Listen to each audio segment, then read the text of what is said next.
Welcome, viewers. This story was shared with me by Mark from Seattle, Washington. What happened to him was terrifying, and I get chilling thinking about it.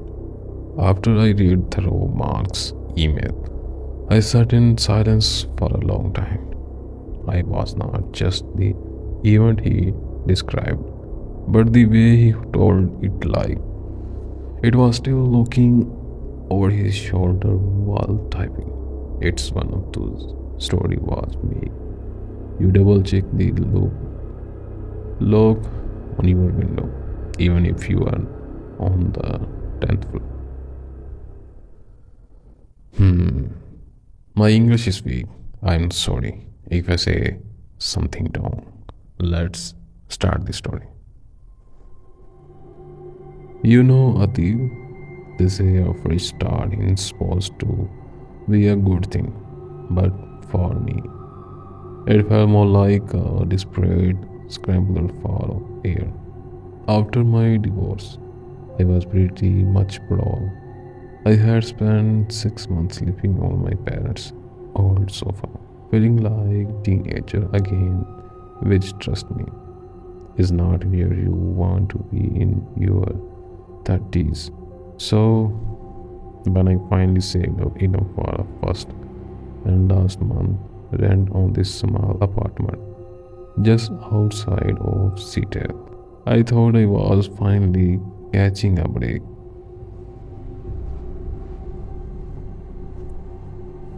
This place was in an old brick complex, tucked away near a patch of dense woods. It was quiet, maybe too quiet, but the rent was cheap. I was on the second floor, which was a bit of a pain for moving my heavy dresser and old sofa. But I liked the idea of being off the ground. I felt suffer. You know, like a little bit of elevation could protect me from the world. How wrong I was. The first 2 weeks were actually fine. I was busy unpacking, getting my life back in order, and trying to ignore the silence of living alone. But then, right at the start of the third week, something started happening. It was a Tuesday night. I was drifting off the sleep when I had it. A sound, not a loud bang, but a rhythm. Tap, tap, tap. It was coming from the window. Now, remember, I'm on the second floor. There's no balcony out there, just a sheet of the overgrown grass below. I sat up, my heart doing a little nervous dance in my chest. I figured it was a branch hitting the glass, or maybe a bird that got confused by the light. I stayed still, listening, but the sound did not come back. I eventually fell back asleep, chalking it up to the settling sound of an old building. But the next time, but the next night, it happened again. I was looking at my phone, checking time. It was exactly 10:47 p.m. Tap, tap, tap. Exactly 3 times. Slow, deliberate, rhythmic. I got out of bed, feeling a bit annoyed this time. I walked over the window and pulled the curtain back, expecting to see a moth or maybe a loose piece of siding flipping in the wind. But there was nothing, just the dark silhouettes of the trees and the distant glow of a street lamp. I even opened the window and leaned out, looking down. No ladder, no person, nothing. This went on for a week. A day every single night at exactly 10:47 p.m. That knocking would start. It was like an alarm clock I never set. I tried to tell myself I was overacting, I told my buddy to work about it, and he just laughed, saying I was probably hunted by my ex-wife or lawyer. I lugged too, but inside I was starting to dread the specific minute of the night. I began staying up, waiting for it. I had sit in my chair, staring at the digital clock on my nightstand. 10:44, 10:45, 10:46, and then, like clockwork, 10:47. Bing, bing, bing. It was getting louder. It was not a tap anymore. It was a bang. It sounded like someone was hitting the glass with the heel of their hand. One night, I had finally had enough. I was tired, I was cranky, and I was sick of being scared in my own home. I decided that the next time it happened, it was not just going to look, it was going to be ready. I turned off all the light in the apartment. I wanted to see out, but I did not want whatever was out there to see me. I stood right next the window, my hand grabbing the edge of the curtain, my breath shallow. I watched the clock on my phone. The second ticked by 10:47 and 50 second, 55 second, 10:47. Bing. The first hit was so hard the glass rattled in the frame. I did not hesitate. I ripped the curtain back with all my strength. Until I was not prepared for the what I saw. There was a face, an old man. He was pressed right up against the glass. His skin looked like wet parchment, grey and wrinkled, and his eyes, they were bloodshot, tiny little beads of red staring directly into mine. He did not look scared to be catched. He did not look like he was struggling to stay up there. He was just there, floating, hanging. I don't know. I don't know. And then his mouth curled. It was not a normal smile. It was a wide, toothless grin that stretched too far across his face, like he had been waiting for me to open the curtain. He did not move away. Instead, he raised a hand, long spiny finger with yellow nails, and he started knocking again, right in front of my face. Bang, bang, bang, bang. He was hitting the glass so hard I thought it would shatter. I screamed a real, raw sound of a pure terror, and I scrambled backward, tripping over my own feet and crashing into the nightstand. I scrambled to my feet, grabbed my phone, and ran into the bathroom, locking the door behind me.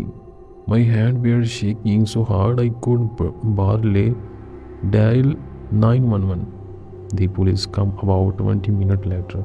They were professional, sure, but I could tell they thought I was some jumpy guy who had seen a shadow. They went outside with their high-powered flashlight. They searched their perimeter. They looked for footprint, for a ladder, for any sign that someone had been leaning against the side of the building. They found nothing. One of the officers, a young guy, came back up to my apartment. "Look, Mark," he said, sounding tired. "There's no way anyone was up there. We checked the siding. There are no scuffs or marks, no leather tracks in the mold below. Are you sure it was It was not a reflection. A reflection does not know. I yelled. I was losing it. They left eventually, telling me to get some rest, and that had have a patrol car pass by the area a few minutes during the night. I did not sleep. I sat on the floor of my living room, the furthest point from the window, with every light in the house turned on. When the sun finally came up, I felt a teeny bit of courage return. I went over to the window. I wanted to prove to myself that I did imagined it. Maybe the police were right. Maybe it was the stress. But then I saw it. The morning light hit the glass at just the right angle. There smudged across the outside of the pane were fingerprints, dozen of them, overlapping, grassy, smudge where someone or something had been pressing their hands and face against the glass. And Adil, the roast apart was not the prints. It was where they were. They were not just at the bottom of the window where someone on a ladder might reach. They were all over. Somewhere at the very top, nearly 7 feet off the floor of my apartment. I felt sick. I felt like the air had been sucked out of the room. I realized then that whatever that old man was, he was not using a ladder. He was just standing there in the air. I thought that seeing him was the climax of the story. I thought the police involvement would scare him off. But Adil, I'm telling you this because I need you to understand. There was just the beginning. See, I thought he was outside trying to get in. But as I sat there looking at those prints, I realized some of them were shaped wildly. They were not just pressing in. They looked like they were sliding. I am telling you this now because what happened next. It's changed everything. I did not realize that by opening them that certain. I was not just saying him. I was letting him now that I could see him. And once they know you can see them. The rules change. Adil, you have to tell the viewer if you ever hear a rhythm can't explain, don't look. Just don't look. Because what followed the night made the knocking seem like a friendly greeting. I am about to tell you about the heavy silence that followed and the things are found under my bed. They should not have been there. I don't sleep for a second after finding those prints. Adil, I spent the whole day scrubbing the window with the strongest clean I had. But no matter how much I wiped, I could still the faint outline of those crazy smudges in the mind. Every time I looked at the glass, I saw that toothless, hollow. I tried to stay out as late as possible that evening. I went to a 24-hour dinner, sat in a bright broth, and drank coffee until my heart was racing. But eventually, the dinner got quit. The staff started giving my wide looks. I knew I had to go back. I had to face that apartment. When I walked through the door, the first thing I noticed was the silence. It was not just quiet, it was heavy. You know that feeling when the air feels thick, like you are underwater?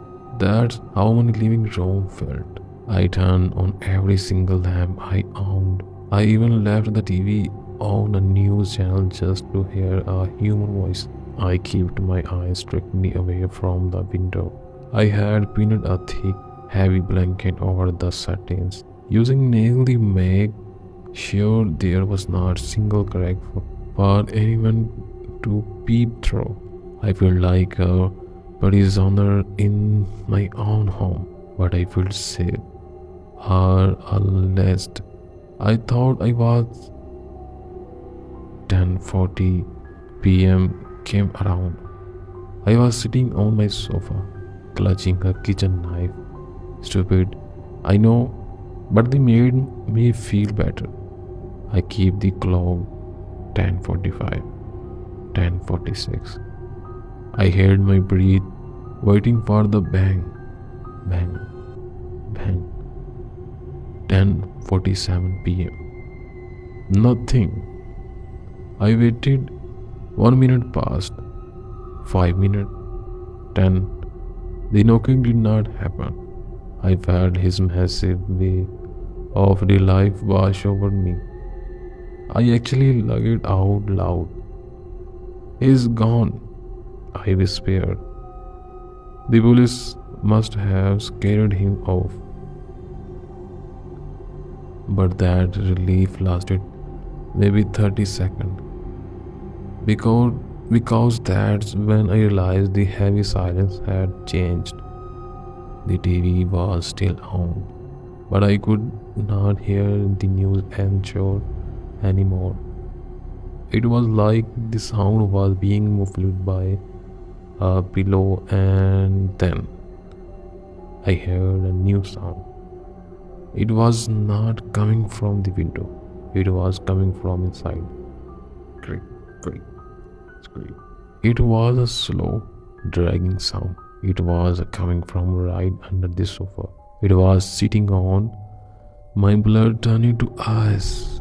I sat perfectly still, my heart humming against my ribs so hard it hurt. I didn't want to move. I didn't want to look. Script. It sounded like fingernails on hardwood. Something was moving under me. I slowly, carefully stood up, making sure not to make a sound. I backed away toward the kitchen. My eyes glued to the bottom of the sofa. The blanket I had nailed over the window suddenly rustled. There was no one. The window was closed, but the blanket moved as if someone had just breathed on it from the other side. Then the dragging sound started again, but this time it moved across the floor, heading toward my bedroom. I stood in the kitchen, trembling, watching the shadows. I saw it then, a trail, a faint, glazing trail on the floor, like something that had been dragged through the dust. It led straight under my bedroom door. I know I should run out the front door. I know I should just leave everything and never come back. But it was terrified that if I turned my back on the bedroom doors, whatever was inside would come flying out. I grabbed a flashlight and crept toward the bedroom. My hand was shaking so much the beam of light was dancing all over the walls. I pushed the door open. The room was freezing. My breath was misting in the air, even though the heater was on. I shone the light around. The bed was made. The closet was shut. But the smell, Adil, it smelled like old basement water and rotting copper. It was sickening.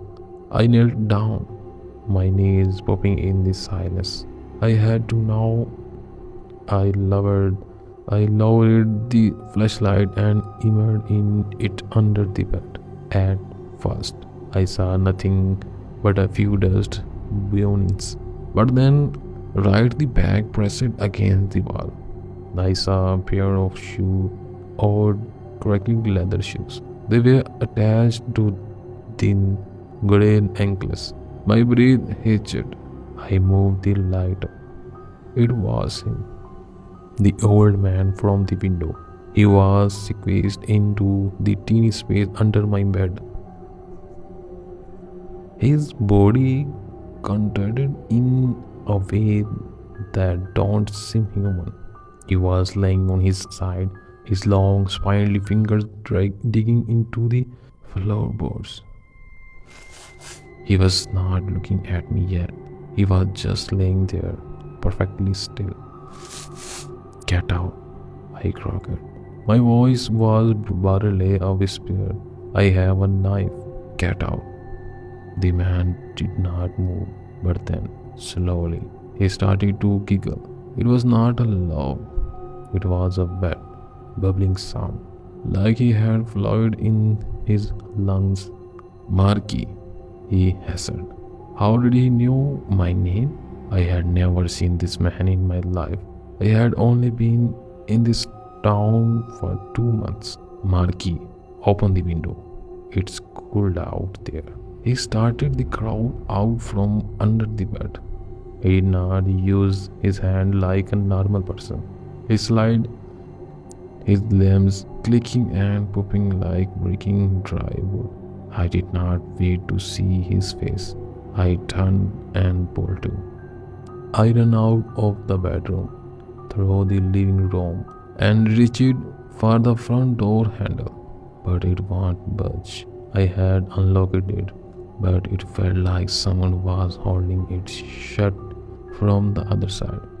I pulled it, screaming for help, banging on the wood behind me. I heard the bedroom door crack open. Tap, tap, tap. The rhythm was back, but this time he was knocking on the inside of my bedroom door. I realized then, Adil, that he was not trying to get in anymore. He was already here, and the reason there was no leather at the window, it's because he was not standing on anything. He was clinging to the brick like an insect. I'm shaking just telling you his. Adil, I ended up looking myself in the bedroom against, but this time I could hear him right outside the door. He was not just knocking anymore.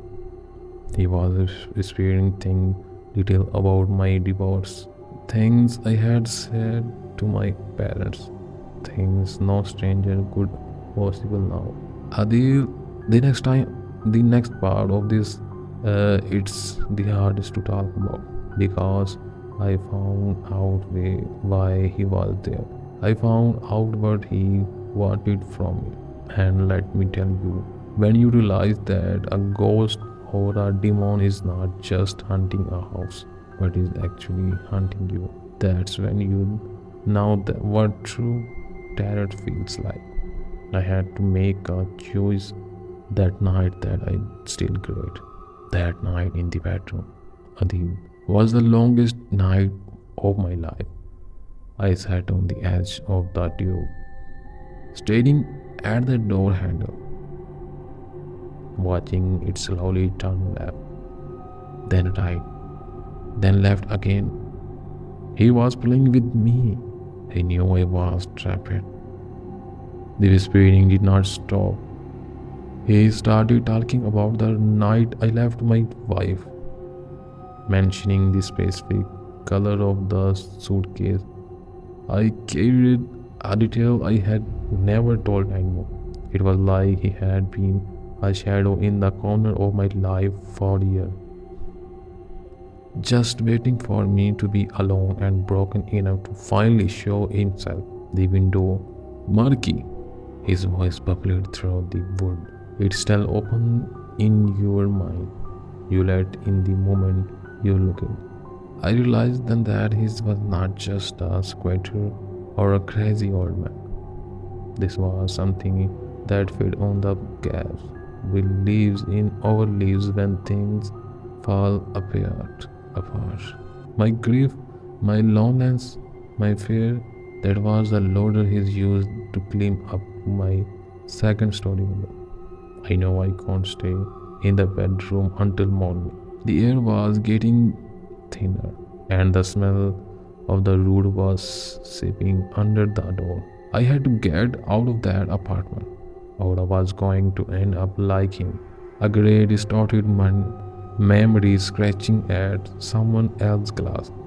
I remember I had a small can of paper spray in my gym bag, which was sitting right on the kitchen counter, just a few feet from the bedroom door. I was not much, but it was a chance. I took a deep breath, gripped my kitchen knife in one hand, and put my other hand on the clock. On the count of three, I threw the door open. He was right there. He was not standing. He was crouched on the wall,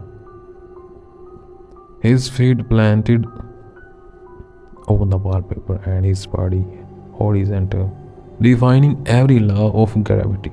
His face was inches from mine up close. His skin did not even look like skin. It looked like wet ash. Those bloodshot eyes were wide, pulsing with a horrific kind of excitement.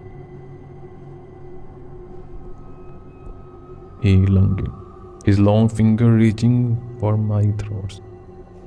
I did not think. I swung the knife blindly and felt it catch on something that felt like thick, dry leather.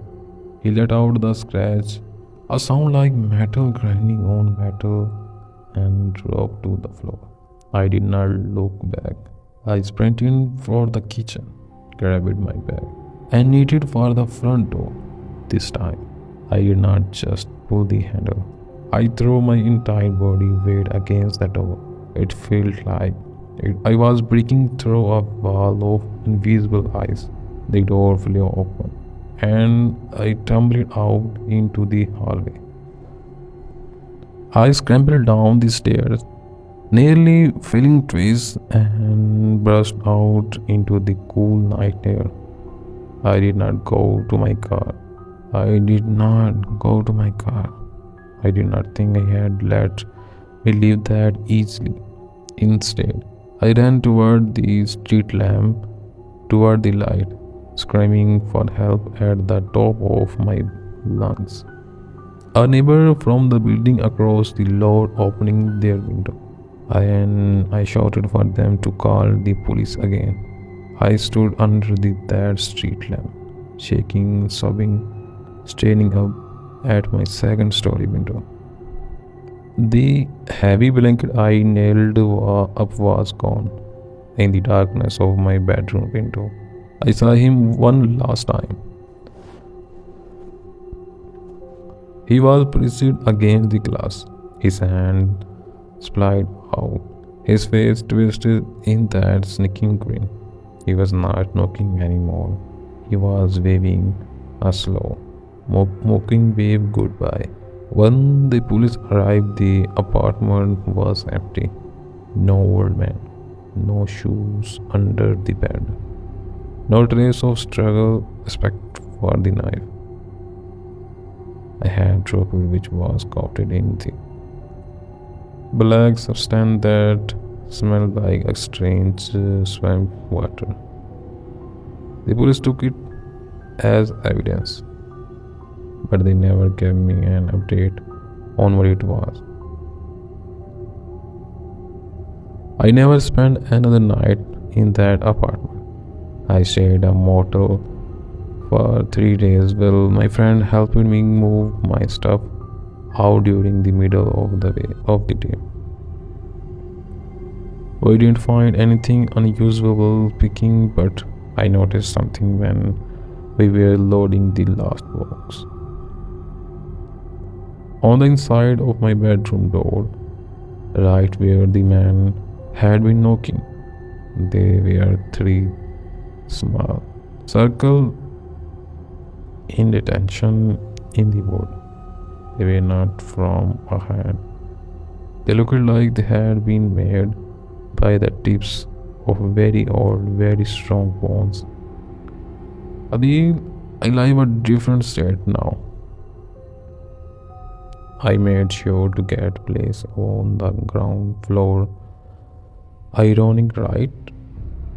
People think the height of you are, they say you are, but I have learned that things that should exist don't care about height. They don't need leather. I am safe now. I have started paying therapist and I am slowly putting my life back together. But even now, every night when the clock is 10:47 p.m., I feel a chill. I keep my certain clothes and I never overlook to see what making the noise. If I heard a stray branch, it hit the glass. The heaviness is gone, but the memory is weird. I will carry forever. Some windows are better left covered. Some rhythmic are better left ignored. Because once you see what knocking, it never really stop looking for you. I'm glad I could tell you this, Deep. I feel like a burden has been lifted just a little bit. Stay safe out there and tell your viewers what this time 10:47 comes every night. End this story. Do subscribe this channel and like this video.